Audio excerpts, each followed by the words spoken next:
Let's go to some breaking news in Canberra. It relates to a phone call that happened last night between the Liberal leader Sussan Ley and the Minister for Foreign Affairs of Israel. My colleague, political correspondent Cam Redden, has this exclusive. Cam, what have you learned? Kieran, Sky News can reveal that call that took place last night between the opposition leader and the Foreign Minister of Israel, Gideon, took place at the initiation of Israel. It was the Israeli government that reached out to Sussan Ley's office late yesterday afternoon, said they wanted to have a conversation, and within just a few hours, the two were on the phone. We know that because Sky News has obtained a series of talking points today that are sent around to every staff member, MP, everyone within the coalition to keep them on the same page when it comes to their message. And it's been expressed to me some level of concern by one Liberal source that this information would be freely admitted publicly, that they are concerned about the optics. You can see this information on the talking points. Remember, this is the advice given from the Liberal leadership to its MPs and to its staff members and more broadly about the message they want on this particular issue. And I want to zoom in on that final bullet point there.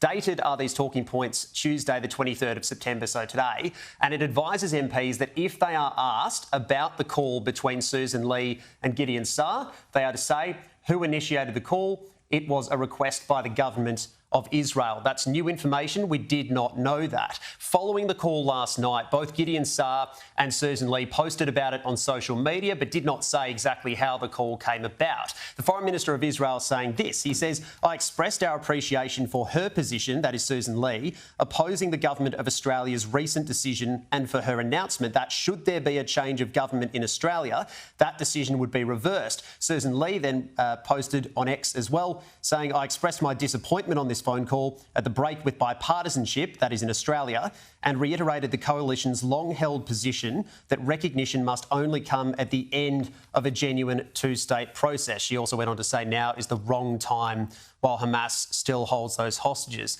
Now, Kieran, this, I'm told, happened after Sussan Ley sent a letter to more than 20 US officials, many of them Trump allies, saying don't judge Australia too harshly for recognising Palestine, that we, the opposition, don't support it, don't respond with any punitive measures that had been floated by those 20 or so allies of Donald Trump. I'm told how this came about too, Kieran, that in the afternoon, the Foreign Minister, through the Ambassador here in Australia, contacted the Leader's office, said let's have a chat, as has happened in the UK as well with the Opposition Leader Kemi Badenoch and Nigel Farage too, is my understanding. So that's how it came about.